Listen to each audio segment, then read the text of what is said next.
l'Inde. Demain, Joe Biden, le président américain, viendra se recueillir dans la ville de Tulsa, en Oklahoma. Il y a un siècle, elle entrait tristement dans l'histoire. Des Blancs semaient la terreur et la mort parmi la population noire. Et vous allez le voir avec Isabelle Husson et Nathalie Massard, le souvenir est toujours très douloureux. Tulsa, en Oklahoma, le lieu tristement célèbre du pire massacre racial de l'histoire des États-Unis. Tout un quartier éradiqué en moins de 24 heures, plus d'1 millier de bâtiments détruits, incendiés, 300 Afro-Américains lynchés. C'était le 31 mai 1921 à Greenwood, un quartier surnommé le Wall Street Noir, une des communautés les plus prospères du pays. We had our own banks and theaters. We had more black-owned businesses then than we do today in Tulsa, right? We had more black doctors then than we do today in Tulsa. And so, and they did that without any governmental assistance.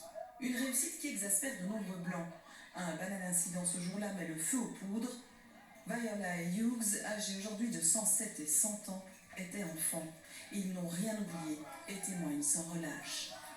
I still see black men being shot, black bodies lying in the street.